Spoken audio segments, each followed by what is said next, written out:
What would you say to a young, hungry, talented individual who is trying to, for some reason, get into the industry? Don't do it.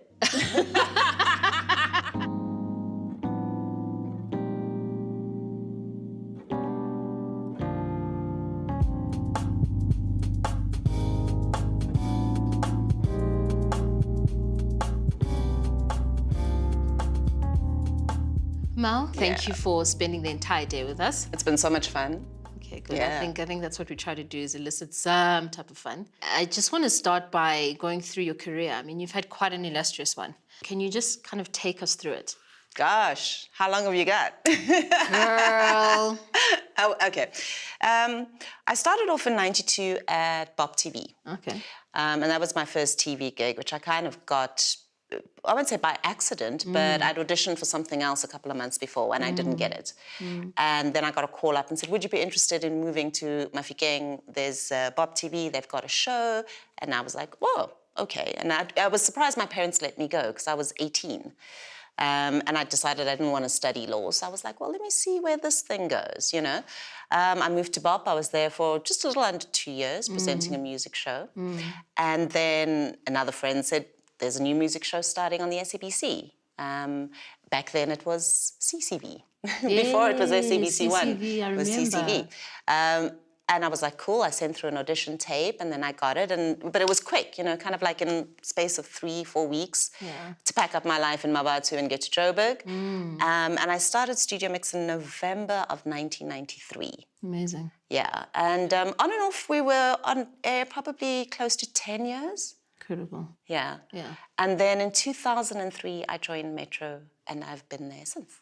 Yeah, and I mean, 10 years on one show is quite a feat for anyone, even in the industry today, you know. And I think for you to have achieved that then is something quite remarkable, because I think it just shows the commitment that you have to the type of work that you do. What would you attribute that to? I love television. I really do. You know, people still ask, which do you prefer, radio or TV? And they both have kind of different things going for it. But I was never one of those people, you know, when you speak to people and they say, you ask them, do you watch TV? Nah, I don't watch television. I love TV. I read. Yeah. No, I love TV. Like, I love all sorts of shows. And so the opportunity to work in that industry was just incredible. Yeah. And that was everything from behind the scenes. So I started off as a PA as well while I was presenting. So a lot of people didn't know that. I would carry tapes and, you know, sound bags and camera boxes and, you know, all sorts of things. So that was like my Monday to Friday. But it's because I love TV and I love the process. Everything from getting an idea to scripting it, to executing it, coming back, editing it, and actually getting it on air. Amazing. It's a thrill.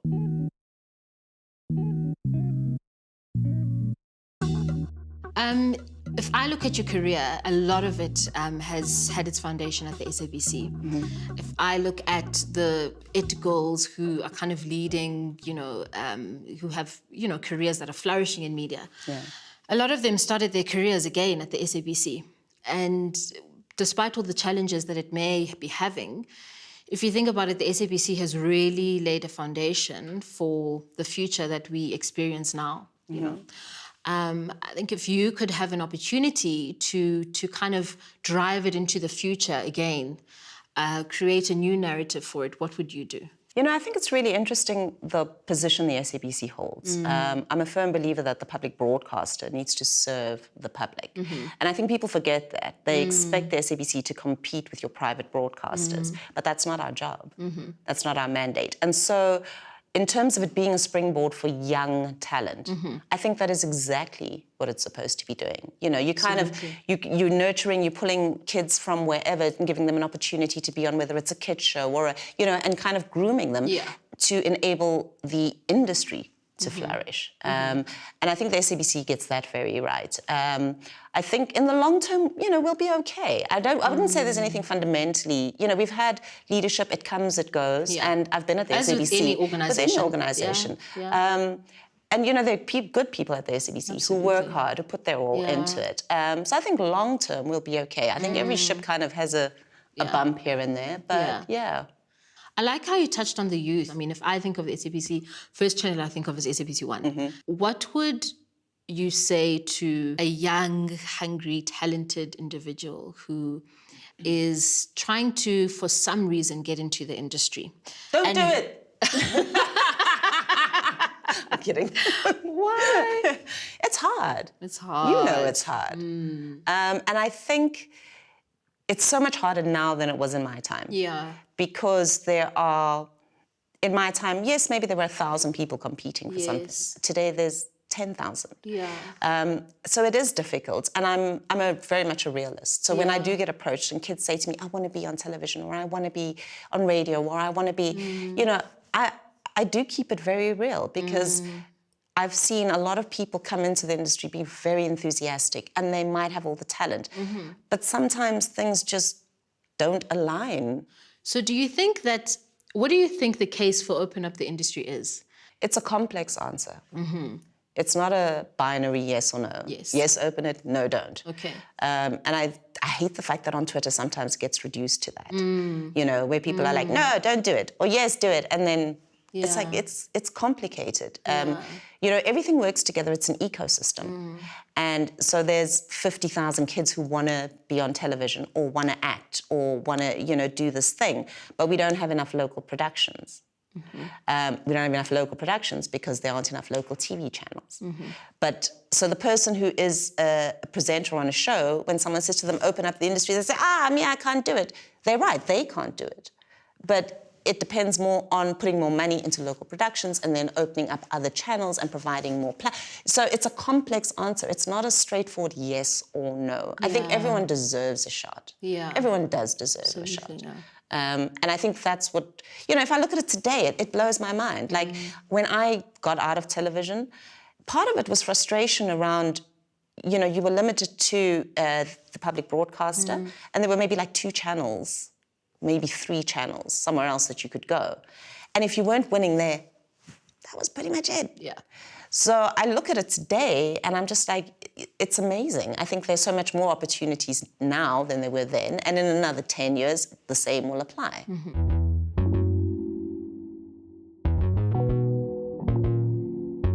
I think, as in life, there's more grey than there is black and white. And you've kind of taken on that role in your commentary about the news, right? You know, it's okay to see something happening on a news bulletin, but what informs it, you know, what it means going forward, that's a whole other conversation. And I think you've taken on that role, especially in the role that you have currently on your show on Metro. What inspired you to kind of follow this route? Because it follows through in your Twitter and how you kind of have a voice for what's happening in the country and the world. And they call me the voice of reason. Yes. I think that's partly age, you know. It's partly age. I think the older you get, the more you're able to look at big picture. And you realize it's important to get as much information as you can before you say anything. So the role that I've played on the different shows that I've been on Metro, in terms of being sort of news presenter as well as like contributor to the shows, it was part of my mandate as such, but I think that's also just, I'm a great believer in listening to all sides of the story and trying to make as informed an opinion as possible. And I think that's where it comes from, really. It's just saying, right, it's easy to jump up and get upset about stuff or to be completely biased, but have you considered everything in front of you and then make a decision? And that's just, I think, generally how I am in life. What informs you the most in your role as a mother? Oh, good question. You know, you look at these little people and you're like, I hope I'm not raising a serial killer here. You know, that's really the end goal. Basically. Can we not be on the crime channel? That's right. But you just want to raise well-adjusted, intelligent, kind. I stress kindness a lot with my children, that it's more important to be kind than anything else. And also fun. You know, I think we all look at your parents and how you were raised and the things that maybe you wish they'd done a little bit more. So I can be I'm quite strict. I'm sure my kids will say I'm very strict. but I also try and throw some fun in there.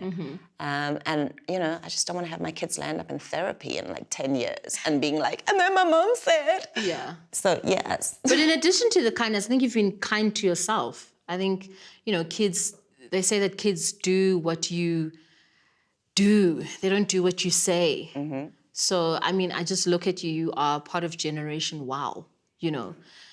Women over their 40s, your Connie Fergusons, your Bassies, your J-Los, all of these women who have just found something within themselves worth preserving. What are the things that inform you as to how to preserve yourself? What do you do? Is it a yoga thing? I try. Is it a water thing? What is the vibe? Don't drink enough water, that much I know. I think the commonality is probably clarity. I think when you get to your 40s, you realize how much time you've wasted. And not to get morbid, but you're very aware of your mortality. Because you're at the age where your parents start passing away, and you're old enough to have friends pass away. And so you're very aware of how much time you have left. And so in your mid-40s, you realize how much time you've wasted on things that actually don't matter. Yeah. You know, whether it's you feel like, oh, as a mother, I should dress a certain way. And whereas in your 40s, you realize, actually, I don't care what people think. I'm going to dress the way I want to dress and the way I feel. Absolutely. You know? And I think that is what it has been for me in my 40s. It's about coming back to say, right, the last 25 years, am I the same girl I was when I was 20? What do I miss about her? And how do I get back to that? And unashamedly pursuing it. Unashamedly. Also, I mean, I think with what you're saying about time and clarity, there's an amazing saying that goes, youth is wasted on the young. Do you think that's true? Not really. I think that's what youth is for. It's about experimenting. It's about trying new things. It's about messing up. It's about making mistakes. It's about learning from those mistakes. So your 20s, even to a large degree your 30s, are about figuring yourself out. No one hits 18 and all of a sudden you know exactly who you are and what you're about and what you want in life. If you are, that's great. You know, if you have that. But I think a lot of us we start studying something, it doesn't quite work out, it's not where we land up, we discover something else we like. And I think that's what it's for. So I don't think it's wasted on the youth.